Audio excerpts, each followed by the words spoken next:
क्या हाल है दोस्तों। यार हम जब भी किसी भी गलत काम की शुरुआत करते हैं तो हमें कहीं ना कहीं ये पता होता है कि हम जो करने वाले हैं वो सही नहीं है, लेकिन जब हम उसी काम को कंटिन्यूसली करने लगते हैं तो हमें वही काम सही क्यों लगने लगता है। अगर हमें उस काम से रिलेटेड कोई सही बताता है या समझाता है तो हमें उस इंसान की बातें गलत लगने लगती हैं, यहाँ तक कि वो इंसान ही गलत लगने लगता है। ऐसा क्यों होता है, कभी सोचा है? चलो समझते हैं। देखो, पहले आपको ये पता होना चाहिए कि हम जब भी किसी भी गलत काम की शुरुआत करते हैं तो हमें सबसे पहले रोकता कौन है। कौन कहता है कि तू जो कर रहा है वो सही नहीं है, वो गलत है? हमारे सद्विचार या गुड थॉट्स। कभी ध्यान देना, हम जब भी किसी भी काम की शुरुआत करते हैं तो हमें ऐसे थॉट्स आते हैं जो हमें बताते हैं कि ये काम सही है या गलत।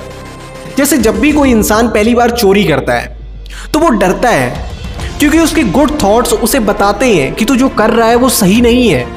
लेकिन जब वो इंसान ऐसे थॉट्स को इग्नोर करके कंटिन्यूसली चोरी करता है तो उसे वही काम सही लगने लगता है, क्योंकि जब ऐसे थॉट्स को कंटिन्यूसली इग्नोर किया जाता है तो ऐसे थॉट्स आना ही बंद हो जाते हैं। फिर सही और गलत में फर्क बताने वाला कोई भी नहीं होता, इसीलिए गलत भी सही लगने लगता है।